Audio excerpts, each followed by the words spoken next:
Subscribe कीजिए हमारे channel Hindi संचार को और बेल आइकन दबाइए। नमस्कार दोस्तों, मैं रोहित कुमार आपका स्वागत करता हूं आपके अपने YouTube चैनल में जिसका नाम है हिंदी संसार।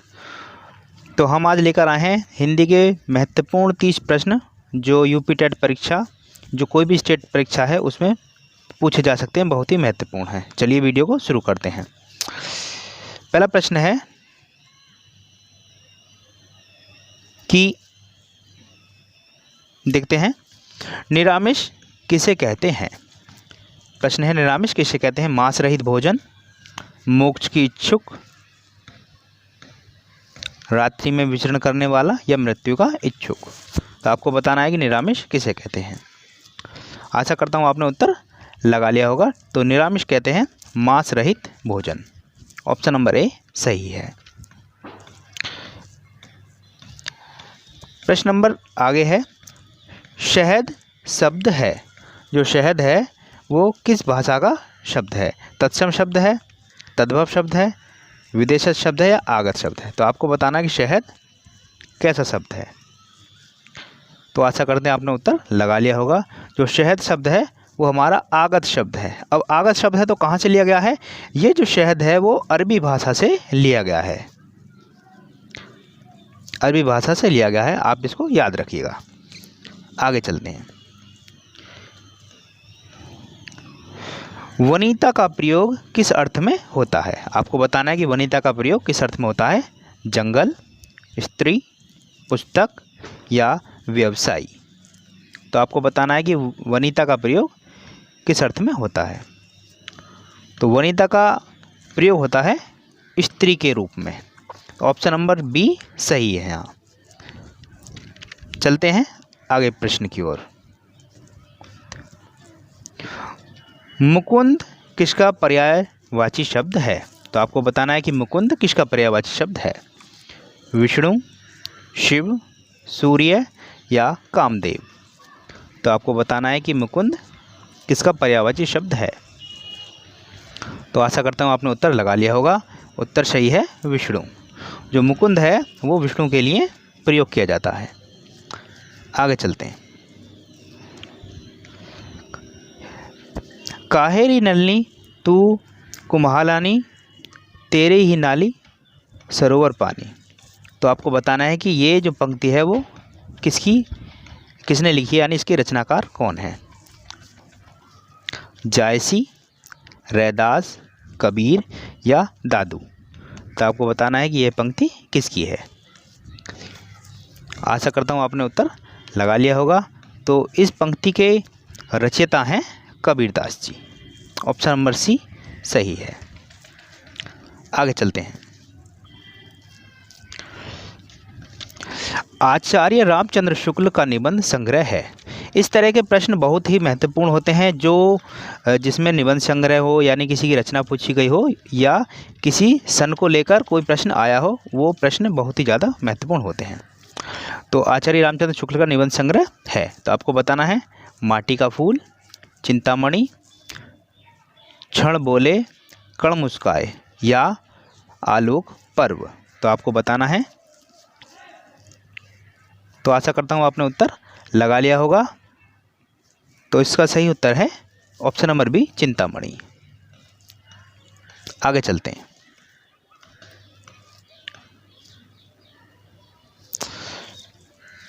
राष्ट्रवादी कवि रामधारी सिंह दिनकर को उर्वशी के लिए ज्ञान पुरुष पुरस्कार किस वर्ष में दिया गया था। ये बहुत ही महत्वपूर्ण प्रश्न है।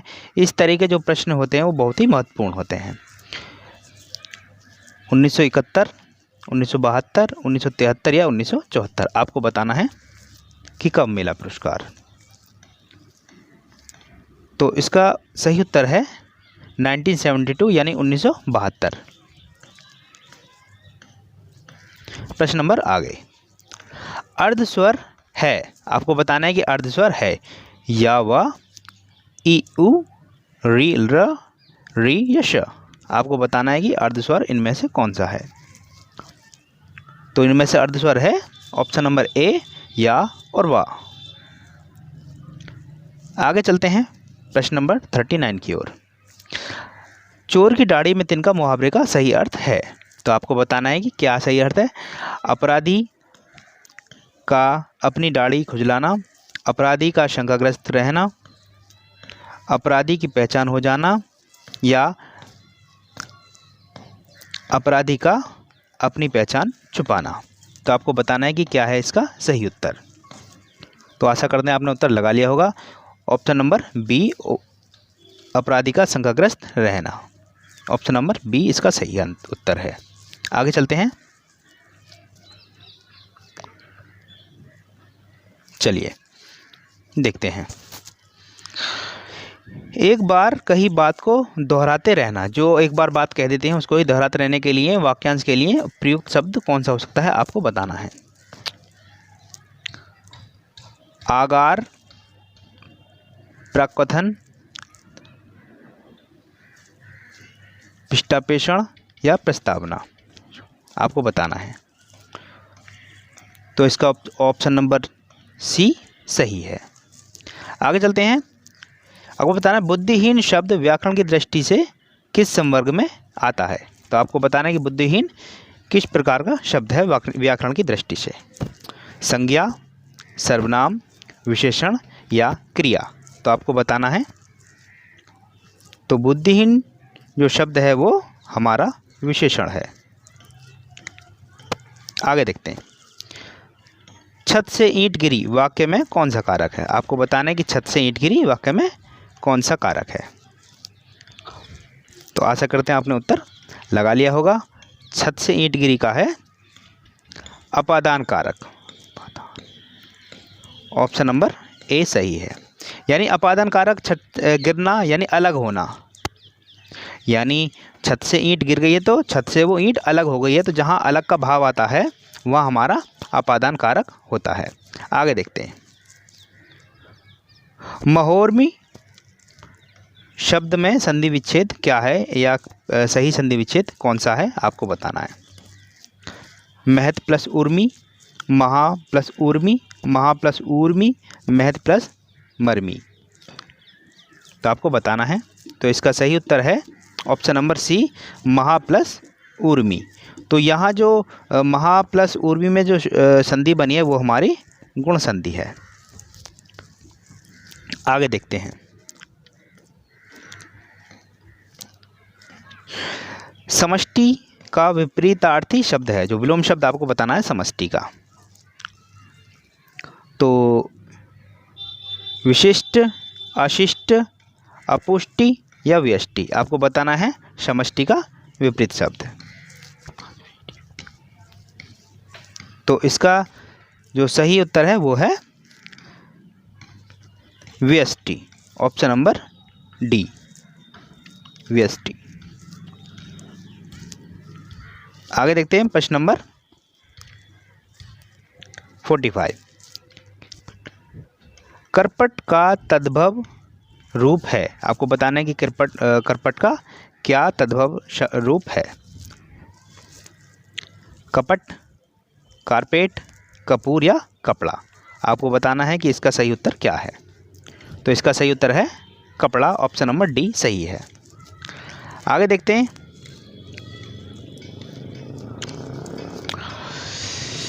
निम्नलिखित में वर्तनी की दृष्टि से कौन सा शब्द युग्म शुद्ध है। जो सही शब्द है वो आपको बताना है कि कौन सा सही है।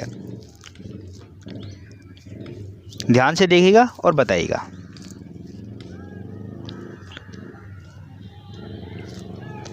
तो आशा करता हूँ आपने उत्तर लगा लिया होगा। तो इसका जो सही उत्तर है वो है ऑप्शन नंबर ए, बारात और बसंत।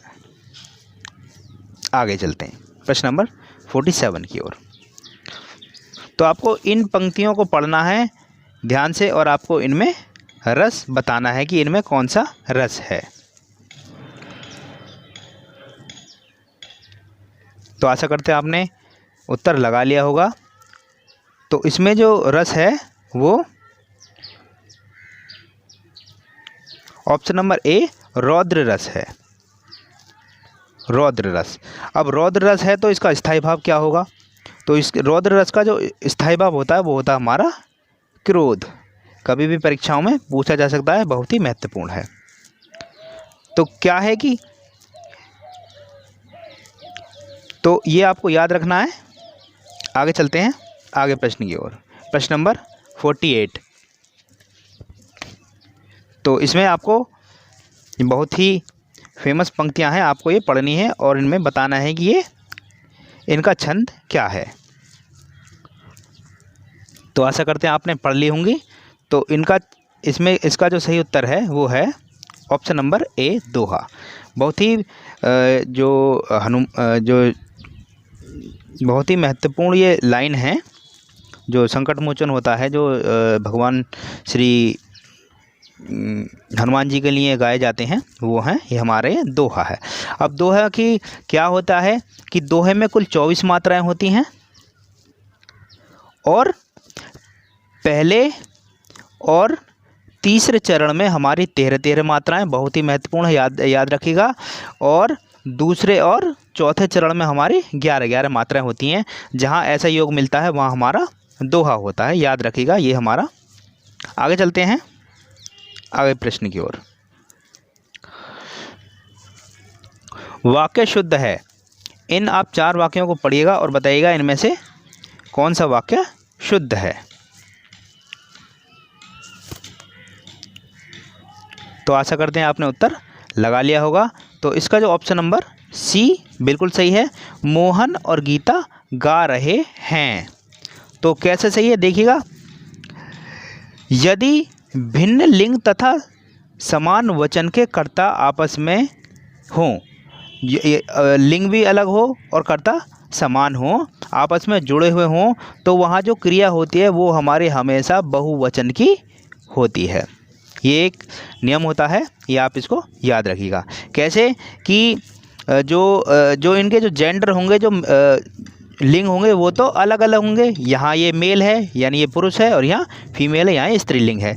लेकिन दोनों जो कर्ता हैं उनके साथ जो प्रयोग होगी वो हमेशा बहुवचन की ही क्रिया प्रयोग होगी। ये एक नियम होता है, आप इसे याद रखिएगा। आगे चलते हैं। इनमें से कौन सा शब्द हिंदी शब्दकोश में सबसे अंत में आएगा। तो आपको बताना है कि सबसे अंत में कौन सा शब्द आएगा।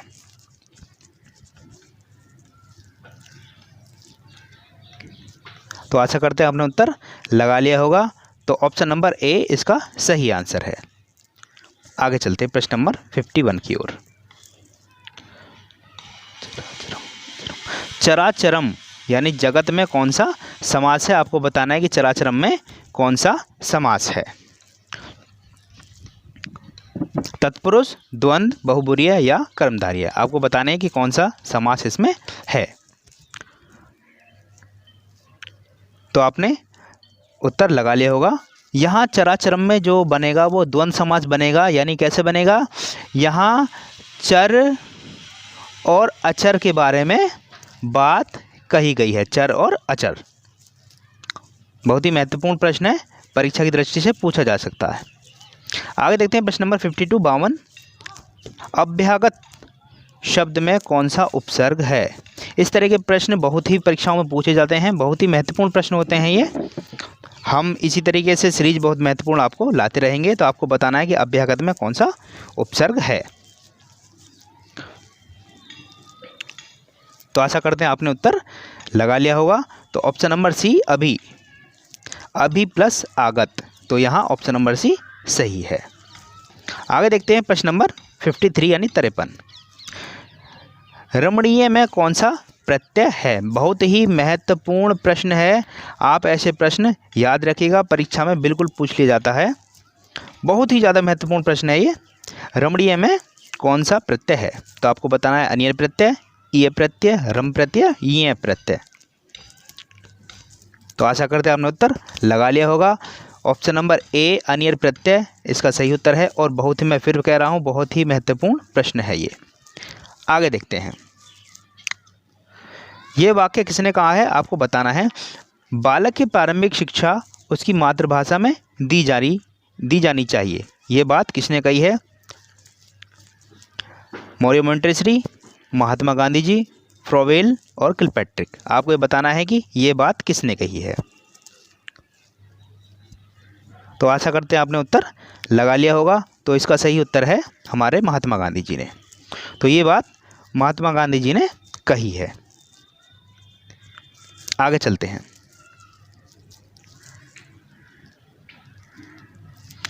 व्याकरण शिक्षण के लिए उपयुक्त नहीं है। इनमें से जो कौन सी विधि है, जो कौन सी प्रणाली है जो व्याकरण में प्रयोग नहीं की जा सकती, आपको बताना है।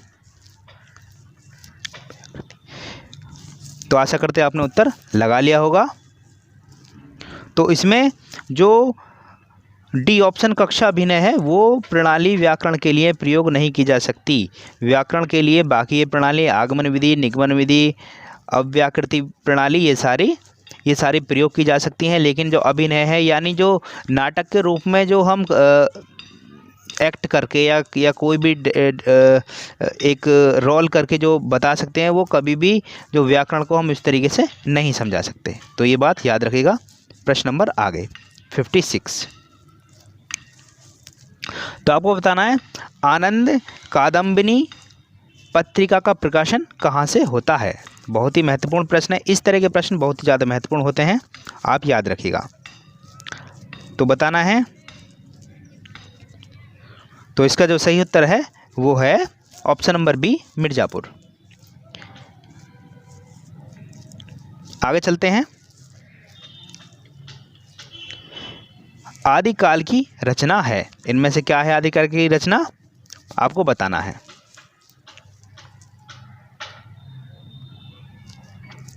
तो आशा करता हूँ आपने उत्तर लगा लिया होगा। तो इसमें आदिकाल की रचना है खुमान रासो।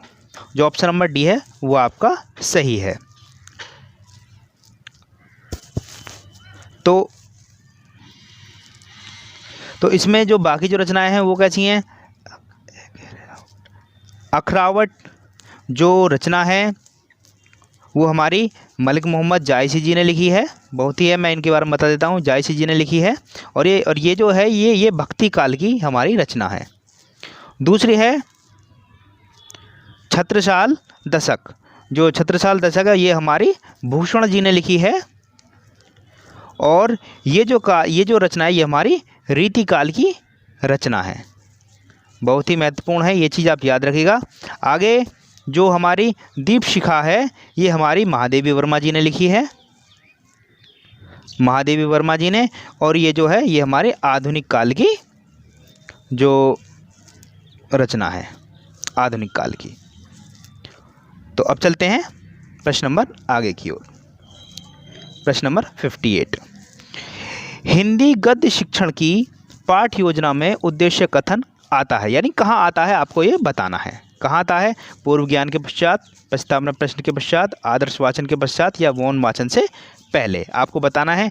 आपने बीएड या बीटीसी की है तो आपको ये प्रश्न जरूर बनता होगा, जरूर आता होगा, क्योंकि जब आप हिंदी का जो लेसन प्लान बनाते हो उसमें ये सारी चीज़ें आती हैं। बहुत ही ज़्यादा महत्वपूर्ण होता है लेसन प्लान। अगर आपने बनाना सीख गया तो आप कहीं भी जो इस तरह के प्रश्न आते हैं आप उनको हमेशा से बहुत ही आसानी की तरह से कर सकते हैं। तो ऑप्शन नंबर बी सही है उसका। प्रस्तावना प्रश्न के बाद में जो ये आता है वो हमारा जो गद्य शिक्षण में जो पाठ्य योजना में जो गद्य शिक्षण आता है ये हमारा प्रस्तावना प्रश्न के पश्चात आता है। आगे देखते हैं उद्देश्य कथन।